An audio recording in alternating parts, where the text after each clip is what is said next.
Okey, baiklah. Berkaitan dengan tajuk tadi, faktor-faktor menyebabkan pelajar dibuli kan. Banyak faktor lah ya, banyak faktor. Dan kalau kita lihat kalau anak-anak pelajar semua baca artikel ke kan, banyak menceritakan faktor-faktor pelajar dibuli ni disebabkan oleh didikan ibu bapa kan. Dia punya main point dia adalah kerana didikan ibu bapa. Kalau dari segi sudut psikologi di kaunseling, kanak-kanak ataupun remaja berumur antara 0 hingga 17 tahun, 0 hingga 17 tahun, apa-apa isu yang berlaku di kalangan mereka itu berpunca daripada didikan di rumah. Siapa yang berada di rumah tu? Jadi siapa yang berada di rumah secara umumnya adalah ibu bapa lah. Jadi punca utama buli berlaku di kalangan remaja kerana apa yang berlaku di dalam rumah itu sendiri.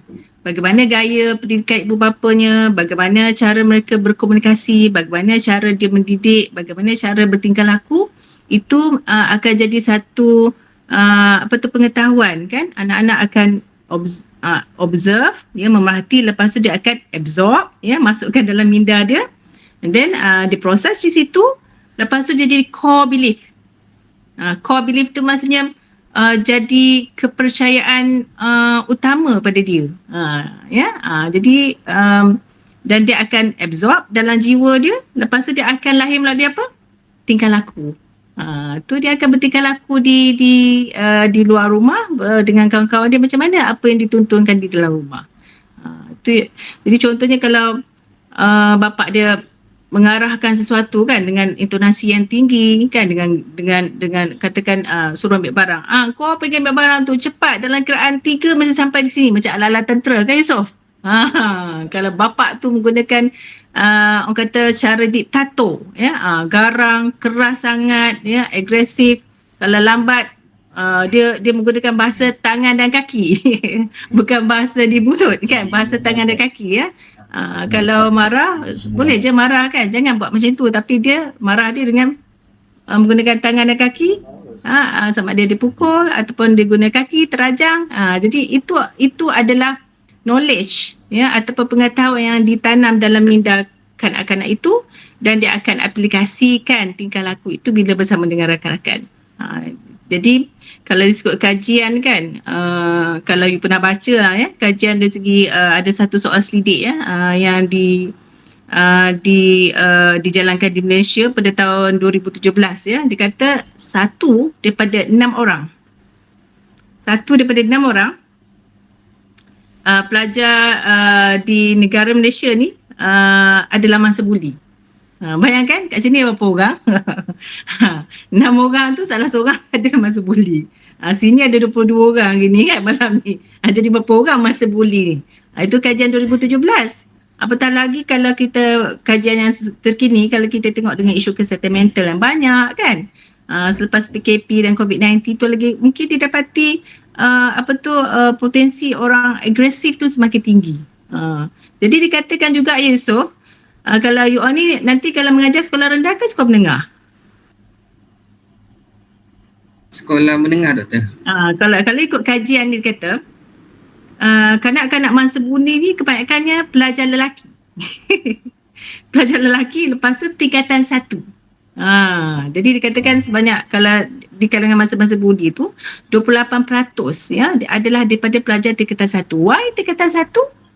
Maybe dia orang katakan orang yang baru masuk sekolah tu kan. Maksudnya bila sekolah menengah tu ada form 1 sampai form 5 kan. Kadang-kadang ada form 6, tapi kalau yang form 1 tu dia paling junior lah. Jadi paling junior ni dia paling orang kata naif paling tak tahu apa-apa, jadi dia paling lemah jadi dia lah akan menjadi mangsa buli. Jadi kalau yang keduanya tadi, kalau didikan ibu bapa, yang keduanya faktor menyebabkan budak-budak ni bertingkah ke buli, pengaruh rakan sebaya lah Yusof. Kalau in terms of peringkat umur, kalau 0 to 7 kan, 0 hingga 7, jadi anak-anak ni kebanyakan berada di rumah kan. Jadi dia punya idola? Siapa dia punya idola kalau anak berumur 0 hingga 7 tahun dia? Ibu bapa dia. Kawan-kawan dia. Kosong ke 7 tahun tu ibu bapa dulu ya. Ibu dia adalah segalanya ya, bapa dia adalah segala hero dia.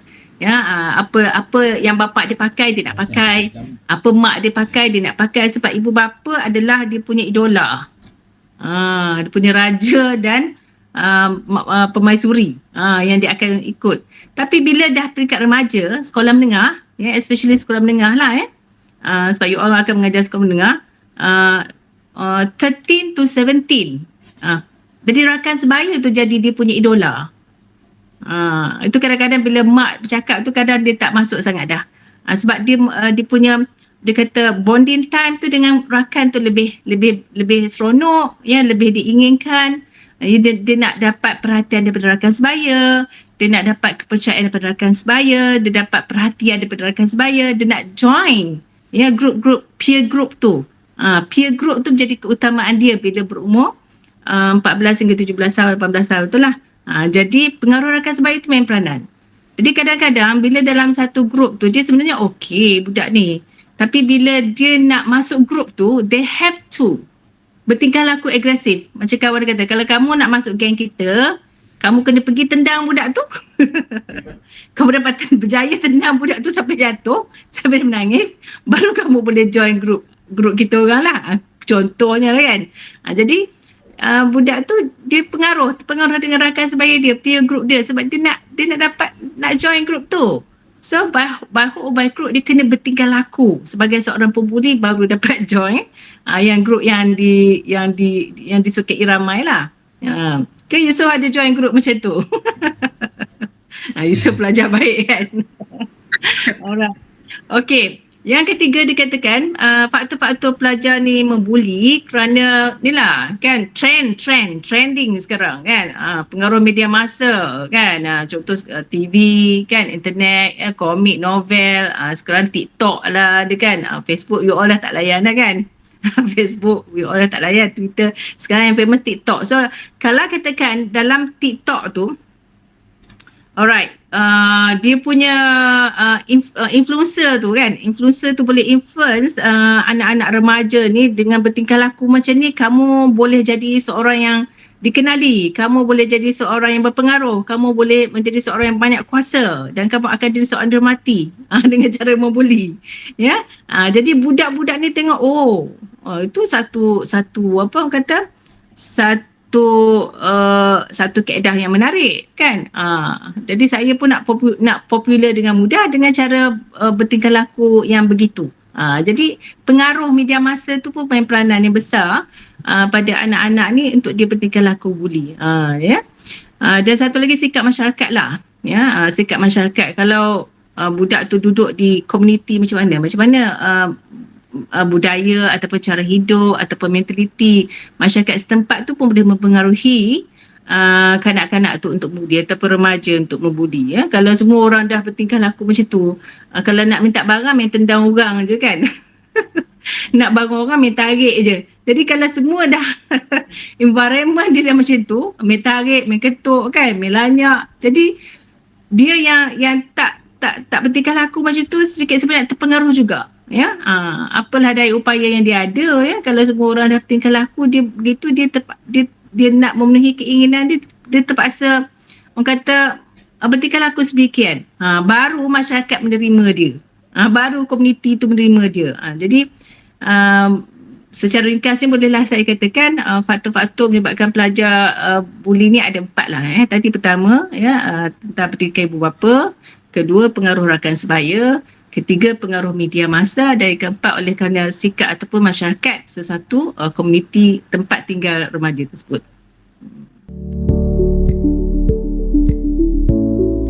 Menarik ni apakah kaedah yang sesuai bagi seorang guru lah. Saya pun seorang guru ya. Memang kaedah tu sebenarnya banyak dan pelbagai, dan kita tak boleh nak kata satu kaedah tu memang sesuai untuk semua individu lah ya. Sebab individu ni unik ya. Pembuli pun ada berbagai ragam, berbagai etnik, berbagai background kan. Jadi secara khususnya saya tak boleh nak terangkan di sini, tapi secara umumnya ya, kalau kita nak menyantuni pelajar-pelajar yang dibuli ni, kita cuba cuba bertanya balik pada diri kita lah, sebagai guru kan. You all berapa tahun lagi nak posting ni?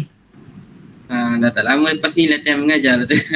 Pas latihan mengajar, alhamdulillah, tanya. Jadi maksudnya kalau sebab kita ni bila dah you all dah masuk ke latihan mengajar, dah masuk ke arena pendidikan, itu adalah real issue kan. Real issue, dan as a counsellor memang saya tak boleh mengatakan tidak lah. Kami pun memang terlibat secara langsung dengan kes-kes pelajar yang membuli ni kan. Dan yang paling pengalaman saya sebenar yang saya hadapi sampai kita hantar ke pelajar ni sampai ke sekolah juvana lah ya. Oleh kerana pelajar yang dibuli itu meninggal ya. Berlaku di dalam kawasan sekolah ya, di pintu gate sekolah, di mana sebab dia pelajar yang membuli ni kerana dia memang masih bersekolah tapi dia berkawan dengan orang-orang di luar yang dewasa. Ya, contoh kes yang tu pelajar tingkatan 1 tapi berkawan dengan ahli kongsi gelap. Yang orang dewasa yang memang gangsternya memang macam kita tengok dalam televisyen, movie-movie Mak Saleh tu lah ya. Jadi pelajar ni memang mentaliti dia ganas ni seperti orang dewasa walaupun umurnya baru 13 tahun. Apa yang berlaku pada hari tu ya, nak jadikan cerita, berlaku di depan pondok jaga bersama dengan jaga sendiri, tapi pelajar ni tanpa geram dia ambil kayu di bilik jaga tu, diketuk kepala kawan dia yang sampai berdarah dan bawa ke hospital, meninggal. So pelajar yang memukul tu kita hantar ke sekolah juvana lah ya, untuk dia bukan penjara lah, tapi maksudnya sekolah untuk dia mendidik dia ya, mendidik dia supaya dia berubah tingkah laku lah. Jadi bila dikaji ya kenapa budak ni membuli ya, kita tengok apa kelompongan ataupun kekosongan yang tak dipenuhi oleh budak ni. Ada benda kosong tu dalam diri dia tu, ada kosong dalam jiwa dia tu menyebabkan dia bertingkah laku begitu. Apa jawapan dia, Yusof, kalau saya tanya you? Apa yang kosong pada pembuli-pembuli ni? Dia punya kesedaran itu. Ya, kesedaran ya. Tapi yang paling penting adalah kasih sayang. Dia kelompongan ataupun kekosongan dalam jiwa dia adalah kasih sayang. It's very easy to say kasih sayang, tapi it's very hard for them untuk dapat benda tu. Kalau kita tengok dari segi fitrah kejadian kita sendiri kan, kejadian manusia itu dilahirkan, dicipta oleh Tuhan kerana kasih sayang. Jadi kasih sayang ni merupakan satu faktor utama untuk hidup. Kalau tak ada kasih sayang, itulah menyebabkan banyak berlaku ya masalah di dunia ni, termasuklah kes buli ya. Jadi bila dalam kita nak guru ni, macam mana kita nak bantu budak ni, pertama kita kena set diri kita. Kita kena set minda kita dulu, aku kena didik budak ni, pembuli ni dengan kasih sayang. Itu dia punya key. Ya, kalau kita buat pendekatan ataupun kaedah nak mendidik dia, gunalah teoretikal barat macam mana pun, canggih macam mana, Mak Saleh mana keluarkan teknik dan pendekatan intervensi ke, tapi kalau tak ada tu, benda yang halus tu, kasih sayang memang tak sampai. Cara nak menyantuni budak pembuli yang ganas, yang kasar, yang agresif ni, sebab mereka tu memang kasar tau, agresif, dan maksudnya sangat tebal dia punya pemikiran negatif dia. Jadi benda yang keras ni, nak santun ni kena dengan benda yang lembut. Nak cairkan dia mesti dengan kasih sayang. Api, kalau kita bagi api juga dia tak boleh. Api kita nak lembut dia, kita kena bagi air. So air, kasih sayang adalah ibarat air yang boleh melembutkan hati yang keras tu. Jadi cikgu ya, kalau nak menyantuni anak-anak yang pembuli ni, pertama set diri, aku nak didik ni dengan kasih sayang. Aku nak advise dia dengan kasih sayang. Aku nak pukul dia pun dengan kasih sayang. Aku nak denda dia dengan kasih sayang. Biasanya kita akan buat kontrak lah yang pertama. Ya, bila budak tu salah laku, pertama dia akan datang jumpa cikgu, lepas tu kita buat kontrak. Dia kena ada black and white. Kalau verbally tak mau, biar dia tengok. Okay, kamu ada buat budak ni, tadi pukul, kamu bully budak ni, ya, sekian-sekian hari, sekian waktu, kita ada report dia, lepas tu kita buat kontrak. Ya, berjanji, saya Ali bin Abu berjanji tidak akan mengulangi lagi kesalahan ini. Okay, saya tidak akan pukul, saya tidak akan tendang orang, saya tidak apa kesalahan dia buat tu kita tulis dekat piece of paper dan dia tanda tangan. kita nak tunjuk kat dia, ya, itu adalah salah aku yang tak bagus dan dia kena ada evidence, ya, supaya lain kali tidak berulang lagi lah. Satu. Yang kedua, ya, lepas kita bagi secara kontrak tu, kita gunalah kaedah psikologi, ya, sebab budak-budak agresif dan totally suka pembuli ni dia kurang disantuni dari segi aspek psikologi lah, ya. Agama kan, agama dan psikologi tu kurang. Jadi dan kita kena kenal diri dia, ya. Kalau ikut psikologi, manusia ni ada beberapa type personality. Tengok budak tu, apa personality dia? Adakah dia ni seorang yang dominan dia dekat otak? Kalau dia suka sangat confront orang ataupun suka banyak bercakap, meaning dia punya dominan dekat otak, dan kita kena beri kesedaran dengan berfikir, ajak dia berfikir. Kenapa kamu bertingkah laku? Dia soal jawab melalui berfikirlah. Setengah orang dominannya dekat hati, perasaan. Kalau dia dominan dekat perasaan, so kita banyak menyentuh jiwa dia. Jadi kita tengok type of budak pembuli tu. Apa dominan dia? Adakah dia seorang yang berfikir ataupun dia ni seorang yang sensitif, ya? Jadi di situ kita akan tackle dia lah. Lepas tu yang ketiga, ya, kita kena bina kepercayaan. Sekarang ni budak-budak yang pembuli ni, mereka dah ada satu kepercayaan yang mereka ni tak bagus, yang mereka ni tidak diperlukan di sekolah, yang mereka ni di-label oleh guru. So they have many dia mengatakan ramai orang judgement, ramai orang labeling dia. Dia percaya kat situ kan. So kita as a guru, kita cuba ubah, ya. Ubah persepsi budak tu bahawa kamu boleh berubah. Ya. Sebab dia punya core belief tu ramai orang tak suka dia. So kita kena as a guru dengan kasih sayang tadi, ya, kita cuba ubah dia punya kepercayaan yang dah lama tanam dalam fikiran dia, yang dia tu sangat-sangat tak bagus, tak disukai orang ramai tu, supaya yakin dia boleh berubah. Ya. Jadi bagaimana nak dapat belief tu? Macam mana nak dapat kepercayaan budak-budak yang pembuli ni? It's very hard tau Yusof. It's very hard sebenarnya. Mudah untuk bercakap, saya sendiri mudah nak bercakap, tapi nak laksanakan memang susah. Tapi tak mustahil dia boleh berjaya. Ya, pengalaman saya mengajar di Ceras, ya, kawasan Ceras tu memang ada 4,000 student. So saya seorang kaunselor dekat situ, yang mana pelajar-pelajarnya memang ialah bandar kan. So maksudnya macam substances, contohnya macam pil ecstasy, ya, arak kan, kumpulan gangsterism, kumpulan kongsi gelap, ya, ada kongsi gelap Cina, ada kongsi gelap India, ada kongsi gelap Melayu, ya, semua bangsa ada kongsi gelap. Dan juga oleh kerana kawasan tu banyak foreigners, negro, orang kulit hitam, ya, jadi mereka menjualkan bahan-bahan substances ni, pil ecstasy, ya, sangat mudah sangat. Dalam pil macam bungkusan Panadol tu, ya, satu biji 50 sen. So budak boleh pas-pas saja dalam kelas, ya, macam makan gula-gula saja. Ya, dengan ais lah, macam-macam istilah nama-nama pil ecstasy tu kan. Jadi macam mana kita nak tackle budak ni, ya, sedangkan dia punya pengaruh luar yang gangsterism yang kat luar tu lagi banyak pengaruhnya. Satu tadilah saya cakap dengan kasih sayang yang dia tak ada tu, ya. Yang kedua, kita kena panggil dia. Kita panggil dia seorang-seorang. Jangan panggil, kalau you all nak cakap dengan budak-budak gangster ataupun pembuli ni, jangan panggil ramai-ramai. Bila ramai-ramai, dia jadi ideal self. Ideal self tu maksud dia jadi macho, dia jadi agresif. Panggil dia seorang-seorang. Kalau panggil seorang-seorang, dia jadi real self. Dari diri dia sebenar. Dia akan kekok tau kalau kamu one to one dengan dia. Ya. Saya pernah buat sharing dengan budak ketua kongsi gelap lah dekat dengan pelajar sekolah. Bila dalam kumpulan yang besar, dia sangat nampak macam bagus, hebat. Tapi bila panggil seorang-seorang, baru dia jadi real self dia.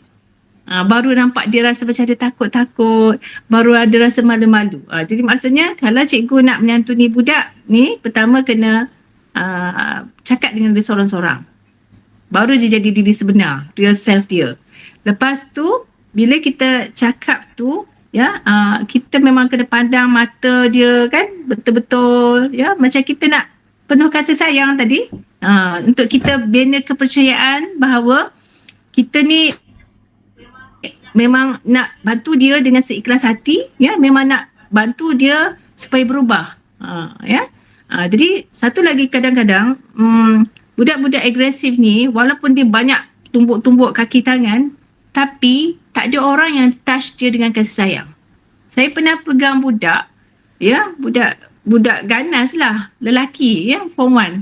Saya pegang kepala dia macam ni. Kata, ya Allah, ya Tuhanku, ya bagusnya awak ni. Saya pegang kepala dia kan. Lepas tu saya tepuk bahu dia. Baguslah bang, hari ni datang sekolah, ya. Baguslah awak datang sekolah ni, good boy. Dia menangis. Dia kata dekat saya, Mama, tak pernah orang usap kepala saya macam tu. Tak pernah orang tepuk saya macam ni.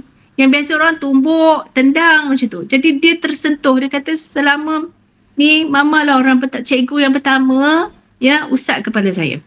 Bayang tu. Itu kuasa sentuhan. Sentuhan dengan hati tau. Bukan dengan tangan saja tapi tak ada dari hati, mesti dengan bersama hati. Sebab kalau kita tengok Rasulullah kan, macam mana Rasulullah berpesan kalau ada anak yatim usaplah kepada mereka. Yang memang it really need it. Kita as a manusia memang perlukan sentuhan macam tu. Macam kamu sendirilah, kalau kamu stres, kamu usaplah kepala kamu sendiri. Ya, adik kamu stres kan memberontak ke apa, kamu usap kepala. Ya, it's very, orang kata miracle touching. Ya, touching yang sangat miracle yang boleh melembutkan orang. Okey. Lepas tu selain sentuhan, kita banyak tanya khabar. Budak-budak yang agresif ni, ya, dia kurang diberi perhatian. And that's why dia bernumbur, dia menendang, dia nak apa? Dia nak perhatian, dia nak kasih sayang. So selalu dia tanya, "Hai so, apa khabar? How are you today? Are you fine? Dah makan ke belum?" Ya, sampai dia jalan-jalan tu tanya, "Macam mana tadi hari ni?" So dia orang suka sangat kalau nama dia dipanggil, ya. Macam tu ya. Dia rasa dia apa, ada orang ambil berat tentang dia. Okey. Dan very powerful kalau kamu cikgu-cikgu, ya, yang saya nampak lah yang paling bekas, sebab last year pun saya banyak pergi ziarah. Last year saya banyak pergi ziarah budak-budak yang bermasalah ni. Kita pergi ziarah ke rumah. Sebab diorang ni kalau kat sekolah kadang dia jadi macho, jadi hebat. Tapi real self dia di rumah tu yang sebenarnya. So bila dia tengok cikgu datang rumah, dia kata, wah, cikgu ni betul-betul nak tahu tentang keadaan saya. Bukan hanya cakap-cakap saja. So kita datang rumah dia, kita bawa hadiah kan. Kita cakap dengan mak ayah dia kan. Kalau boleh kita beri bantuan lagi. Memang dia nampak tingkah laku cikgu ni memang ikhlas nak bantu dia. Kan? So kita boleh ubah dia punya pemikiran negatif tadi yang selamanya dia tak diperlukan, ya, or dia ni tak boleh berubah, orang semua tak suka dia, orang semua macam dia ni ibarat tak ada apa di sekolah tu, tak ada orang pandang dia. Tapi bila you as a teacher, ya, seorang yang sangat dihormati tu datang ke pondok rumah dia, ya, orang yang sangat susah tu, beri pula barang-barang, siap duduk bersama dengan mak ayah dia bersembang, dia nampak tu, ya, keikhlasan cikgu tu betul-betul nak membantu dia, ya, insyaAllah. Dan saya banyak nampaklah perubahan tingkah laku, ya, anak-anak ni, tak kira lah Cina ke India ke Melayu, first ziarah, the next time tengok memang dia datang sekolah dah, dan dia jumpa kita memang nampak dia respect dia lain. Cubalah, try lah nanti, ya. Okey. Lepas tu satu lagi dengan anak-anak ni, sebab dia sebenarnya dia love tu kurang, ya. Apatah lagi dia nak orang nak love dia pun tak love dia diri sendiri. So kita kena ajar dia, ya, teknik simple tapi dia punya effectiveness tu sangat hebat. Apa dia? I love myself. Saya buat tagline ni di sekolah, ya. I love myself, I love others. So bila dia nak tumbuk orang, dia peluk diri dia dulu. So I love myself, saya tak nak bertingkah laku negatif. I love myself, saya tak nak ada fikiran negatif. I love myself, saya tak nak ada perasaan negatif. So kita ajar dia, kalau kamu nak push, punch, nak tendang, peluk diri dulu. peluk diri dulu dan say it. I love myself. Saya tak nak ada pemikiran negatif. I love myself. Saya tak nak ada perasaan negatif. I love myself. Saya tak nak bertingkah laku negatif. Dan I love myself and that's why I have to love others. So, dia sayang diri dia dan tak buat benda-benda negatif dan dia tak akan buat pada orang lain juga. Jadi teknik peluk ni memang saya banyak lakukan pada orang mental health. Ya, contoh orang nak bunuh diri, self-harm. Sekarang banyak kes budak-budak self-harm ya. Saya first time pergi sekolah, saya baru turun daripada PPT ke sekolah sebab saya tak sihat. Di sekolah first dalam sebulan pertama saya di sekolah tu saya dapati ada 10 orang budak form 1 yang self-harm. Itu baru 1 bulan saya duduk di sekolah. Ya, sebab kaunselor ni kita tengok bahasa badan budak. So walaupun dia tak tunjuk dia punya badan tu ada bahasa. So kita tahu dia ada sesuatu. So bila saya selak dia punya tangan, saya selak dia punya betis, ya, ada sampai ke paha, ya. So banyak self harm yang dia buat di tubuh dia. Jadi maksudnya dia tak love diri dia. So kita ajar teknik ya budak yang agresif ni ya, I love myself, I love others ya. Dan last kali ya ada yang terakhir, berilah mereka tanggungjawab. Katakan budak-budak ni, buli ni, dia sebenarnya dia membuli sebab dia nak perhatian. So beri dia tanggungjawab. Katakan AJK baiki perabot. Okey je ya, dia ketuk-ketuk kerusi, dia repair kerusi ya. AJK angkat barang. Kalau ada program, katakan ada program di dewan, tugas dia angkat kerusi ke dewan. Dia dapat tanggungjawab, dia rasa dia, aku ni orang yang diperlukan. Aku ni orang hebat. Jadi sedikit sebanyak nanti akan mengikis lah ya, sebab dia dah popular ya, tak perlu lagi lah dia nak membuli-buli orang untuk menarik perhatian. Jadi di samping tu juga bila kita beri tanggungjawab ya, sebenarnya kita lihat dia baru dia tahu, aku ada potensi baiki kerusi, aku ni ada potensi ya, boleh jadi ketua. Satu lagi, orang-orang yang pembuli ni kita bagi mereka aktiviti tangan ya, contoh libatkan mereka dalam sukan ya, pemain bola sepak ke, lontar peluru ke, lempar cakra ke, bagi dia sebab dia banyak sangat energi ya dalam badan dia, so dia nak let go rasa marah dia tu lempar ya.